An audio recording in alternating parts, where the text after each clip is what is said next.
Mga mami, once again, this is Nanay Pilisa. Ipapakita ko ngayon sa inyo na kahit tayo ay babae, ay pwede nating magawa ang trabahong panlalaki. Katulad ng itong candle holder na hindi na ako bumili sa Shopee ng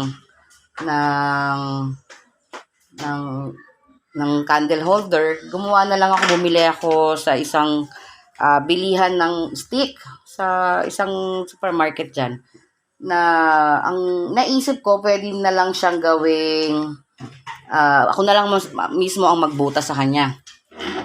Halika, panoorin nyo ako mga mami kung paano ko gagawin yung candle holder.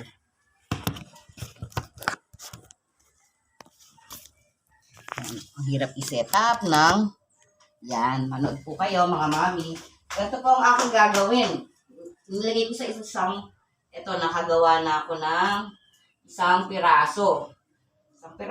Tapos teka. JP, kunin mo nga yung patungan ng cellphone. Dali. At nagbibideo si mama. Pakukuha ko po sa ko yung lagayan ko ng camera ay ng cellphone. At hindi nyo masyadong makita kung paano ko gagawin. Ipapakuha ko kung para makita nyo ng malapitan kung paano ko siya gagawin. Dito lilipat natin kasi naka-charge yung aking telepono. Ililipat natin dito para makita nyo ng malapitan kung paano ko siya gagawin. Teka lang po mga mami, mga lola, na kahit tayo po ay babae, kayang-kaya natin gawin.